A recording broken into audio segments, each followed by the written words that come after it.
प्रिय विद्यार्थियों, आज हम बीकॉम पार्ट थर्ड के फंक्शनल मैनेजमेंट के अंतर्गत मानव संसाधन प्रबंध का क्षेत्र अथवा उसके कार्यों के बारे में इस वीडियो के माध्यम से हम अध्ययन करना चाहेंगे। मानव संसाधन प्रबंध का जहां तक सवाल है, आपको इसके बारे में पूर्व वीडियो में मैंने बताया कि जो ह्यूमन रिसोर्स मैनेजमेंट है, असल में वो मानवीय संसाधनों का नियोजन करना, उनका संगठन करना, उनका निर्देशन करना और नियंत्रण करना है।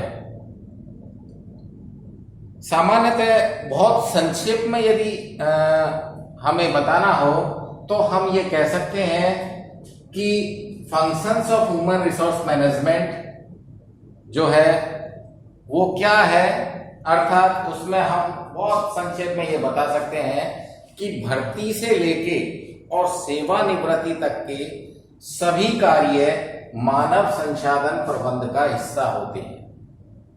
अर्थात कर्मचारी को की भर्ती करने और कर्मचारी को सेवानिवृत्ति देने, इसके बीच ये जितने भी कार्य हैं, भर्ती, चयन, प्रशिक्षण, विकास, पदोन्नति, पदावनति, ये सारे जो कार्य हैं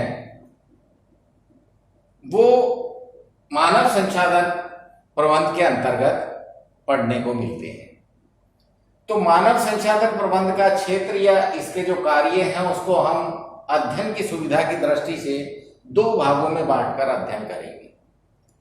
सबसे पहला जो भाग है वो है प्राथमिक या प्रबंधकीय कार्य, पहला हिस्सा, अर्थात प्राइमरी और मैनेजियल फंक्शन। और दूसरा जो कार्य है उसको हमने नाम दिया है परिचालन या विभागीय कार्य, ऑपरेशनल और डिपार्टमेंटल फंक्शन। जहां तक प्राथमिक कार्यों का संबंध है, या जिसे हम दूसरा नाम प्रबंधकीय कार्य भी दे सकते हैं, इसके अंतर्गत हम सामान्य प्रबंध के कार्यों को ही शामिल करते हैं। जो सामान्य प्रबंध है, जिसे हम जनरल मैनेजमेंट कहते हैं, उसके चार प्रमुख काम होते हैं: नियोजन करना, संगठन करना, निर्देशन करना, नियंत्रण करना। इन चारों कार्यों को हम यहां पर मानव संसाधन प्रबंध के संदर्भ में देखेंगे। तो प्राथमिक कार्यों में सबसे पहला कार्य है नियोजन। जैसा कि आप जानते हैं कि प्रबंध के कार्यों का श्री गणेश ही नियोजन से होता है, अर्थात नियोजन प्रबंध का प्रथम एवं सबसे महत्वपूर्ण कार्य है। बहुत सामान्य अर्थ में यदि हम ये नियोजन को परिभाषित करना पड़े तो हम ये कह सकते हैं कि नियोजन असल में वर्तमान में रहकर भविष्य के बारे में योजना बनाना है। नियोजन के अंतर्गत मानव संसाधन प्रबंध के संदर्भ में हमें ये तय करना होता है कि हमें मानवीय संसाधनों की कितनी आवश्यकता होगी, किस योग्यता के मानवीय संसाधन हमें आवश्यक होंगे,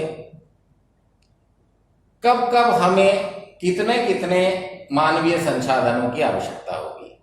तो इस तरह से नियोजन के अंतर्गत हम मानव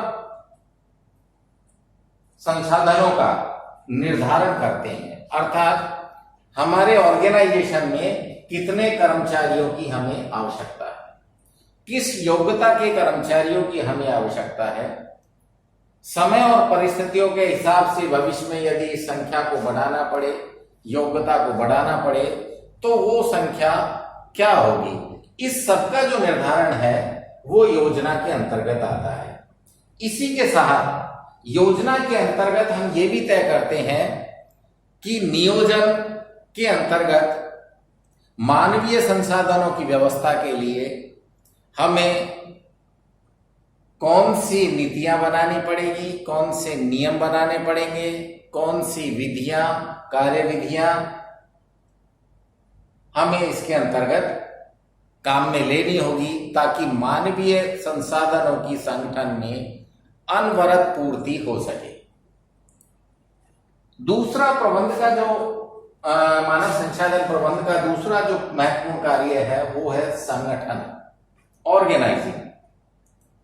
संगठन के अंतर्गत सामान्यतः हम कार्यों के विभाजन को शामिल करते हैं, अर्थात distribution of task is organization, कि जो संगठन में काम करने वाले कर्मचारी हैं उन काम करने वाले कर्मचारियों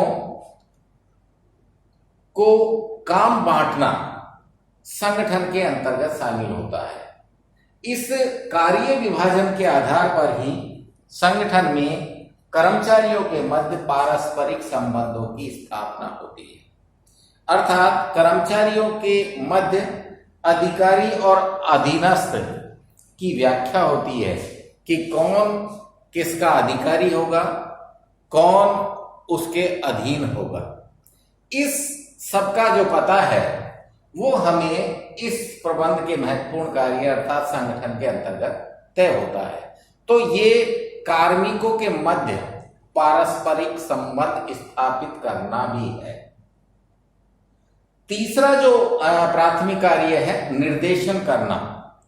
निर्देशन करने का आशय यह नहीं है कि हम कार्मिकों को आके उनको डरा धमका के उनसे काम लें। प्रिय विद्यार्थियों, यहां पर निर्देशन से आशय है कि कार्मिकों को प्रेरित किया जाए काम के प्रति, कुशल नेतृत्व उन्हें दिया जाए, उनमें संप्रेषण क्षमता विकसित की जाए, उनका पर्यवेक्षण किया जाए। तो सामान्यतः निर्देशन के अंतर्गत 4 कार्यों को हम शामिल कर लेते हैं: लीडरशिप, मोटिवेशन, कम्युनिकेशन और सुपरविजन। तो यहां पर मानव संसाधन प्रबंधन के अंतर्गत निर्देशन के अंतर्गत हमें क्या करना होता है कि हम अपने कार्मिकों को मार्गदर्शन देते हैं, उनको अधिक और अच्छा कार्य करने के लिए प्रेरित करते हैं, उनके मध्य औपचारिक एवं अनौपचारिक दोनों ही तरह के संबंधों को विकसित करते हैं ताकि संगठन में कर्मचारियों के मध्य मधुर संबंधों की स्थापना हो सके। तो ये आपके निर्देशन के अंतर्गत हम करते हैं। चौथा जो प्रबंध का महत्वपूर्ण कार्य है वो है नियंत्रण अर्थात कंट्रोल। नियंत्रण के अंतर्गत सामान्य रूप से हम जो प्रक्रिया काम में लेते हैं उसमें सबसे पहला काम हम करते हैं कार्य के प्रमाप तय करेंगे कि प्रत्येक कर्मचारी को इतना काम करना है, इस प्रमाप का काम करना है। फिर कर्मचारी के वास्तविक कार्य का मूल्यांकन करेंगे, उसने जो काम अपना दिन भर में किया है उसका वैल्यूएशन किया जाएगा। फिर मूल्यांकित कार्य का निर्धारित प्रमापों से तुलना करेंगे और तुलना के बाद यदि कोई विचलन देखने को मिलता है, कोई अंतर देखने को मिलता है तो हम सुधारात्मक कार्रवाई करते हैं।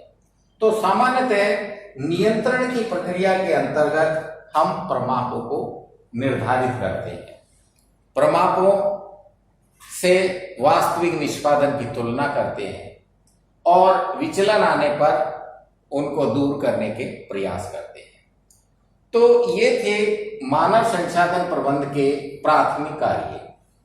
अब हम इसके अंतर्गत देखेंगे परिचालन या विभागीय कार्य अर्थात ऑपरेशनल जो फंक्शंस हैं वो मानव संसाधन प्रबंध की क्या है। ऑपरेशनल फंक्शन में सबसे पहला जो काम मानव संसाधन प्रबंध करता है वो है मानव संसाधन नियोजन, जिसको आपने संक्षेप में प्लानिंग के अंतर्गत भी देखा कि इसके अंतर्गत सबसे पहले हम ये तय करते हैं कि संगठन में हमें कितने कार्मिकों की आवश्यकता होगी, कार्मिकों की संख्या का निर्धारण करते हैं। फिर कार्मिकों किस योग्यता के कार्मिकों की आवश्यकता होगी, क्या कार्मिकों का वेतन तय किया जाएगा, क्या कार्मिकों के कार्य के घंटे होंगे, क्या कार्मिकों के अवकाश आवर्स होंगे।